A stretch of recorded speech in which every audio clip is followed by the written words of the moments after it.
If a zombie outbreak begins, government will promise you one thing: containment. They will draw a red circle on a map. They will deploy soldiers. They will erect concrete barriers and razor wire, and you will feel safe. That feeling is the first failure, because quarantine zones don't collapse due to weakness. They collapse because of pressure. Pressure always finds a crack. Hour 0 inside the perimeter. Outbreak has already spread through multiple districts. Airports have failed. Hospitals are overwhelmed. Panic floods the streets. The response is swift. A stadium becomes a shelter. Military base becomes a processing center. An industrial complex becomes a holding zone. Floodlights activate. Checkpoints scan incoming civilians. Thermal cameras sweep crowds. Snipers watch rooftops. It looks organized. It looks controlled.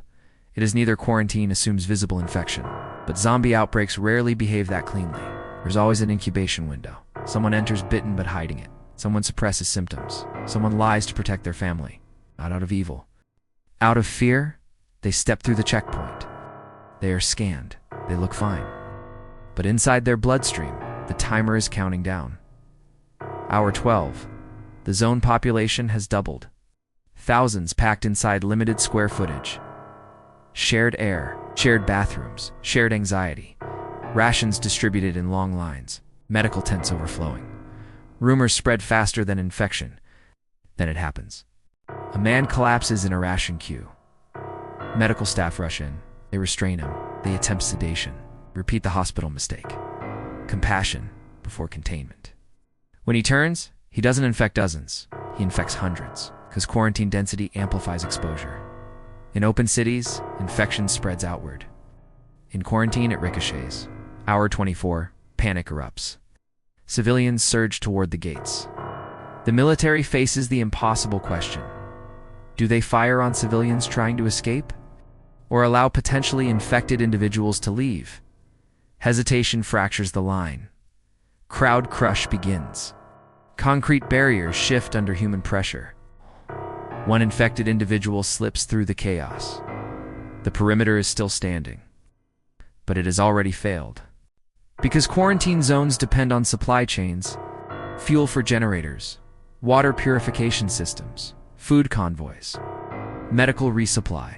Miss one shipment and morale drops. Miss two and order collapses. Within 48 hours, rationing becomes starvation. Starvation becomes unrest. Unrest becomes violence. And violence inside dense civilian populations spreads panic faster than infection ever could. Now, consider airflow. Most quarantine zones are improvised. Stadiums, hangars, warehouses, ventilation. Systems are not designed for biohazard containment. Air circulates freely if the pathogen is airborne. The walls keep people in, but air moves without passports. Hour 8, internal infection reaches critical mass. Medical tents are overwhelmed.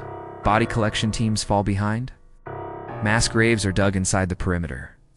Each burial increases contamination risk. Water sources degrade. Sanitation fails. The zone begins to rot from within. And here is the psychological fracture. Soldiers begin questioning orders. They see children inside the wire. Elderly civilians, families. One guard opens a side gate for his own relatives. That gate becomes the artery. Through that artery flows the second wave, but the collapse has only begun. Because the real failure of quarantine isn't the first breach. It's what happens when command realizes the numbers are irreversible.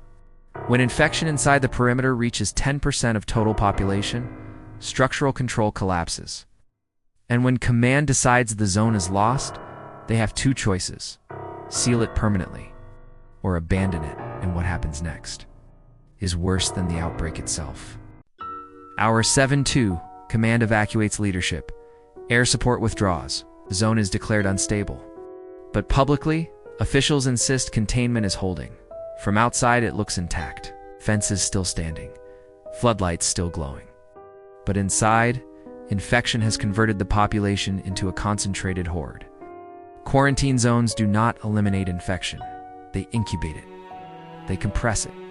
They delay it. And delay without cure only increases pressure. Generators begin failing. Fuel reserves depleted. Floodlights flicker. Darkness falls.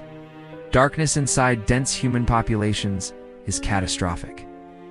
Gunshots spark, screams echo. Infected and uninfected become indistinguishable. Trust collapses.